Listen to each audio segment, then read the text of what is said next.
What's up guys, and welcome back to another one of my 5-minute guide videos. This is D-Dragoon, and we've got your favorite waifu, Kamisato Ayaka, our deadly but cute samurai.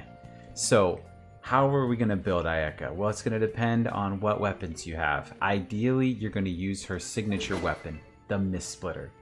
Another great alternative to the Mist Splitter for you whales out there would be a Jade Cutter, but not nearly as good on her because you don't really need the crit rate as much because you've got Blizzard Strayer. But it's still viable, it's still good, and you can use some different sets with Jade Cutter.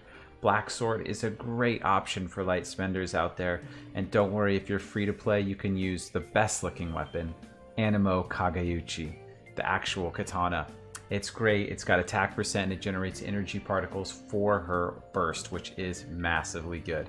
Now, if you're building Ayaka, use the 4-piece Blizzard Strayer set. She was built for it. Even if you don't freeze, you still get 20% crit rate just for applying cryo. And having a cryo resonance with your Ayaka gives you an extra 15%.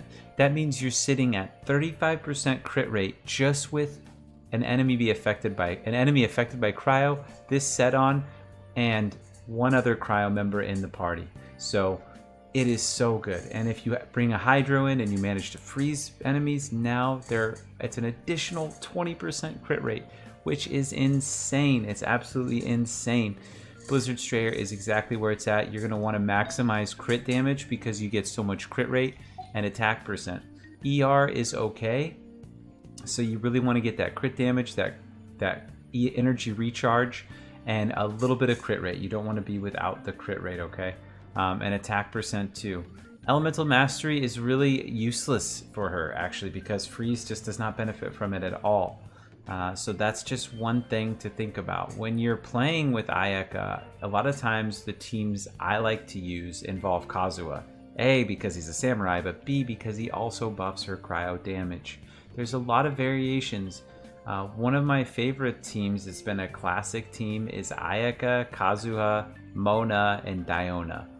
That team is insanely good, and a nice trick is you just, when you're playing your Ayaka, I don't have that full team out, you just dash into the enemy. When you pop up, you're going to give them cryo. You can swap to Kazuha, use his E to swirl it, and then you can start doing your rotations at that point, and everything's already weak to cryo. Now with Ayaka, her E is just a big nuke, and her ult is a bigger nuke that keeps ticking. But what we have to keep in mind is that when we use her E, Kamisato Ayaka, our normal and charge attacks deal 30% increased damage for 6 seconds. So it's great to follow that up with some charge attack spamming, okay?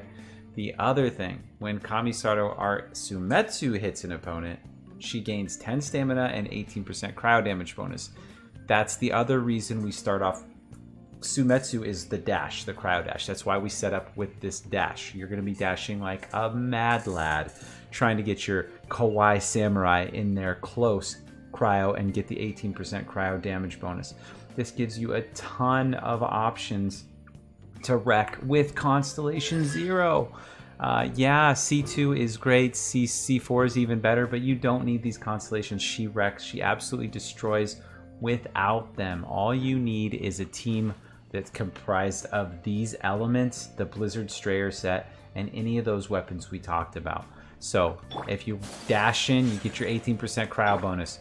Kazuha is gonna swirl, then maybe you're gonna drop your E and your Mona burst, then you're gonna come over here, Shenhe, burst and E, and then back to Ayaka, dash and burst, start charge attacking damage, E, burst, charge attack damage, and just keep recycling. Now the nice thing about this team is it does an absolute insane amount of damage, but there's no healer. So if you can't deal with that, just drop your Shenhe for a Diona, or drop your Kazuha for a Sayu or a Jean, or drop your Mona for a Kokomi or a Barbara. Just keep these elements and keep this ratio and you're absolutely gravy.